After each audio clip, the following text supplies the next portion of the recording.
Bismillahirrahmanirrahim. Assalamualaikum warahmatullahi wabarakatuh. Alhamdulillahi rabbil alamin. Wassalatu wassalamu ala nabiyyina Muhammadin wa ala alihi wa sahbihi ajma'in, amma ba'd. Kita panjatkan puji syukur kepada Allah Subhanahu wa taala. Pada malam yang cerah ini kita bisa bertemu dan bertatap muka dengan masyarakat satu suku dan satu bangsa di kota nun jauh di sana, yaitu di kota Demak. Merupakan suatu kebahagiaan yang sangat besar untuk kami pribadi bisa bertemu dengan wajah-wajah yang insya Allah bercahaya ini. Semoga ini termasuk ibadah yang dicatat oleh Allah Subhanahu wa ta'ala. Salam dan salam semoga selalu tersanjungkan ke Nabi besar kita Muhammad sallallahu alaihi wasallam, kepada para pengikutnya dan umatnya yang setia mengikuti tuntunannya hingga hari akhir nanti. Kami ucapkan terima kasih banyak kepada Islamic Center di Demak dan juga kepada para ustadz, yaitu Ustadz Zaki dan Ustadz Ahmad Zainuddin, yang telah berusaha keras untuk berdakwah di kota Demak ini, yang memang seharusnya kita hidup ini nggak cuma nyari untuk ngisi perut aja, tapi juga kita butuh untuk ngisi rohani kita. Kalau misalnya kita cuma nyari perut dan perut, nanti ibarat suatu burung yang cuma punya satu sayap. Gimana terbangnya? Ya tahu sendirilah terbangnya. Jadi kita butuh untuk menyeimbangkan supaya jiwa ini tidak kering kerontang. Malam ini kita akan membahas suatu materi, yaitu cinta sejati kepada sang Nabi Sallallahu Alaihi Wasallam. Pada suatu siang di awal bulan Syawal tahun 3 Hijriyah, di sekitar Gunung Uhud, ketika kaum musyrikin telah terpukul mundur oleh kaum muslimin, mereka kocar-kacir karena serbuan dahsyat dari kaum muslimin. 40 dari 50 pasukan pemanah yang ditugaskan oleh Rasulullah sallallahu alaihi wasallam menjaga kaum muslimin dari arah belakang, mereka menyelisihi perintah Nabi sallallahu alaihi wasallam.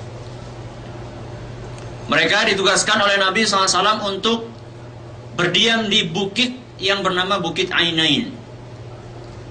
Kata Rasul sallallahu alaihi wasallam, apapun yang terjadi, meskipun kalian melihat bahwasanya burung-burung pemakan bangkai sudah memakan bangkai kaum musyrikin, jangan turun dari bukit ini sampai saya perintahkan untuk turun. Ketika para sahabat yang ada di atas bukit ini melihat orang-orang musyrikin sudah pada lari, ngapain lagi kita di sini? Kata pemimpin yang diperintahkan oleh Rasulullah SAW untuk menjaga besi itu, jangan sampai turun. Tadi kata Rasulullah SAW kita nggak boleh turun. Tapi mereka istihad, ya itu kan kalau misalnya perang belum selesai. Perang kan sudah selesai, ngapain lagi? Mari kita kumpulkan harta rampasan perang. Akhirnya 40 dari 50 orang yang diperintahkan oleh Rasulullah SAW turun mengumpulkan harta rampasan perang. Ada celah kosong. Panglima kaum musyrikin yang sangat terkenal kelihayannya di dalam perang, strategi peperangan, siapa tuh? Siapa? Khalid bin Walid. Saat itu dia masih musyrik, belum masuk Islam. Dia bilang, wah ini dia. Begitu ngelihat Bukit Ainain ini kosong, langsung secepat kilat Khalid dan pasukan berkuda kaum musyrikin naik ke bukit tersebut dan langsung membabat habis 10 orang yang tersisa, dan dia langsung turun ke bawah menyerbu kaum muslimin yang sedang sibuk mengumpulkan harta rampasan perang. Sambil dia menyerbu, dia panggil teman-temannya yang sudah lari. Wahai kawan-kawanku, mari kita gempur lagi kaum muslimin. kembali lagi. Dari belakang Khalid bin Walid, dari depan kaum musyrikin, kaum muslimin lagi sibuk apa? Ngumpulkan harta rampasan perang. Dalam kondisi yang sedemikian rupa, kaum muslimin gak siap, akhirnya terjepit dari dua sisi. Kacau balau kaum muslimin saat itu. Yang sebelumnya mereka berada di atas angin, mereka sekarang kacau balau, kocar-kacir, diserang dari depan dan dari belakang. Saat itu hanya ada dua pilihan di depan Rasulullah SAW. Pilihan pertama adalah lari, menyelamatkan diri sendiri, dan membiarkan para sahabatnya jadi bulan-bulanan orang-orang musyrikin. Pilihan kedua adalah berteriak dan memanggil para sahabatnya supaya berkumpul di dalam satu titik, sehingga kekuatan mereka kembali bersatu.